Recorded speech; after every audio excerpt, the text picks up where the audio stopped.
ఇప్పుడు నేను వచ్చినప్పుడు మీరందరూ కూడా గుర్తుపెట్టుకోవాలి, చాలాసార్లు మీకు చెప్పాను నేను.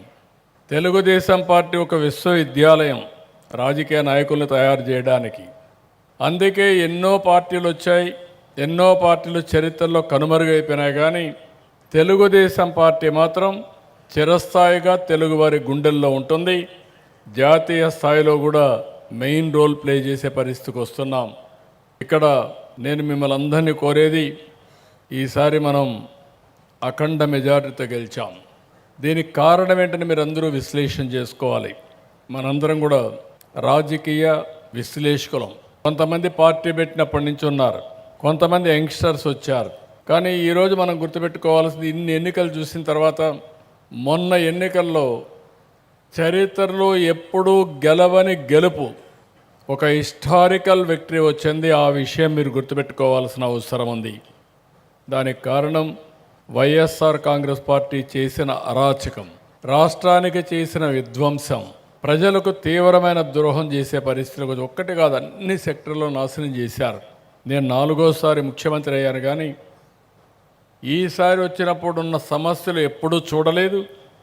కానీ రాత్రింబగళ్ళు పనిచేసి 1.5 సంవత్సరంలో 18 నెలల్లో మళ్ళీ అడ్మినిస్ట్రేషన్ ఘాటిన పెట్టడమే కాకుండా ఎప్పుడూ చూడని అభివృద్ధి సంక్షేమం అందించే బాధ్యత మన పార్టీ తీసుకుంటా ఉందని చెప్పి కూడా నేను మీకు తెలియజేస్తున్నా.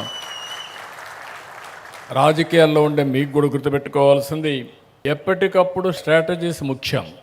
ఎందుకు ఈ ఎన్నికల్లో ఇంత పెద్ద విక్టరీ వచ్చిందంటే, ప్రభుత్వం పైన ఉండే వ్యతిరేకతే కాదు, ఒక ఆలోచన చేశాం.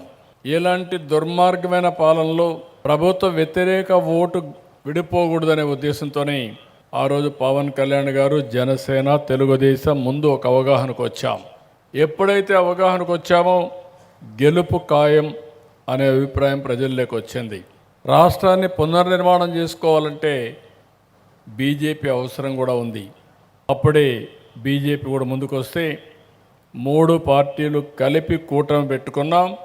ఆ కూటమి మీరు చూస్తే 57% ఓట్లు, 94% సీట్లు గెలిచే పరిస్థితికి వచ్చాం. ఆ దెబ్బతో 11 మందికి వచ్చి ఇప్పుడు అసెంబ్లీకి రాకుండా పారిపోయే పరిస్థితికి వచ్చాడు. మాట్లాడితే నాకు అపోజిషన్ అంటాడు. అపోజిషన్ మనం ఇచ్చేది కాదు, ప్రజలు ఇచ్చేది. ముఖ్యమంత్రి అయినా ప్రతిపక్ష నాయకుడైనా ప్రజలే ఇస్తారు తప్ప మనం ఇచ్చేది కాదు. ఇక్కడ మీరు గుర్తుపెట్టుకోవాల్సింది, రాబోయే రోజుల్లో రాష్ట్రం మనం అనుకున్న ప్రకారం జరిగితే జరగాలి.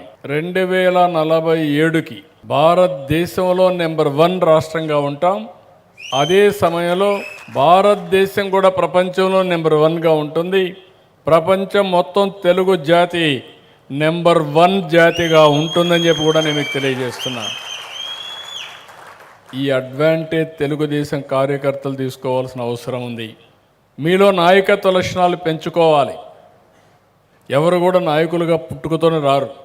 అనునిత్యం మీరు ఆలోచించే విధానాలు, దాన్ని అమలు చేసే విధానం పైన మీ సక్సెస్ ఆధారపడుతుంది. ఎప్పటికీ తెలుగుదేశం పార్టీ అధికారంలో ఉంటే రాష్ట్రానికి శుభం. అనుకున్నట్టు అన్నీ కూడా మనం సుజావుగా మార్నింగ్ కూడా చెప్పాం. ఎన్నో విజయాలు మనం సాధించాం. ఈ విజయాలు నిరంతరం కొనసాగాలంటే తెలుగుదేశం పార్టీ అధికారంలో ఉండాలి, మిత్రపక్షాలు కలిసి ఉండాలి. అప్పుడే ఈ బలం ఉంటుంది, ముందుకెళ్తాం. ఇక్కడ మిమ్మల్ని కోరేది ఏంటంటే, నేను ఎప్పటికప్పుడు అనలైజ్ చేస్తున్నా. మీ ఎమ్మెల్యే ఎట్లా పనిచేస్తున్నాడు, నాయకులు ఎట్లా పనిచేస్తున్నారు, అందరి జాతకాలు చిత్రగుప్తుడి మారిగా రికార్డ్ చేస్తూనే ఉన్నాం, అప్డేట్ చేస్తూనే ఉంటాం. మీకు కూడా ఎప్పటికప్పుడు ఇస్తాం.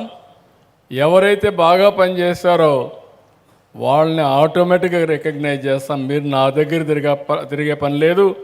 నేనే మీరు సమర్థులైతే ఎత్తుక్కుంటా వచ్చి మిమ్మల్ని ఏ విధంగా పైకి తీసుకొచ్చే మెకానిజం ఎస్టాబ్లిష్ చేస్తున్నాం.